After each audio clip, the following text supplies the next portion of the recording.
لو عندك قلاية هوائية يبقى التوستر ملوش لازمة، عشان النهاردة هنحمص التوست في الاير فراير بمنتهى السهولة، وكمان هنحمص العيش بتاع الفتة او اللي بنعمله جنب الكشري او العدس.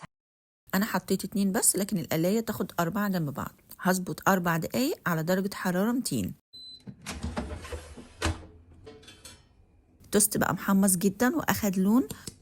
سامعة الصوت؟ انا سايبالك الصوت عشان تسمعي صوت القرمشة.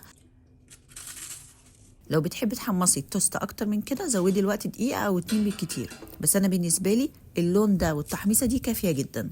القطعة المعدن دي كانت جاية لي مع ملحقات القلاية الهوائية اللي كنت جايباها من امازون. هي معمولة مخصوص للتوست عشان ترصي فيها التوست كده. كل الفتحات دي تقدري ترصي فيها عدد التوست اللي انت عايزاه. انا هحط بس 4 وهسيب بينهم مسافة عشان احمصهم من كل الجهات وفي وقت قليل.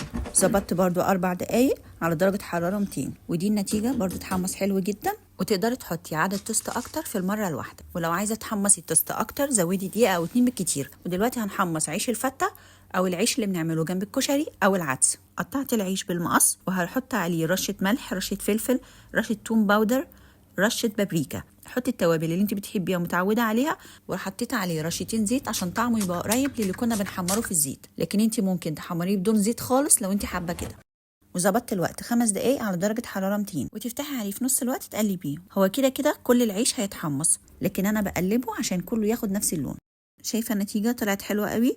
احنا كنا بنحمص العيش ده في الزيت. انا عن نفسي لما كنت بعمل العيش ده مع الكشري كنت بحمره في الزيت اللي حمرت فيه البصل، طبعا كان بيشرب زيت كتير جدا. لو عجبك الفيديو متنسيش اللايك واكتبي لي رايك في التعليقات. ولو اول مره تشوفيني، انا سو لايف، مهتميه بوصفات الاير فراير والمايكرويف وقوائم تشغيل الخاصه بالمايكرويف والقلايه. هتلاقيها دلوقتي على الشاشه. واشوفكم على خير في فيديو جديد باذن الله.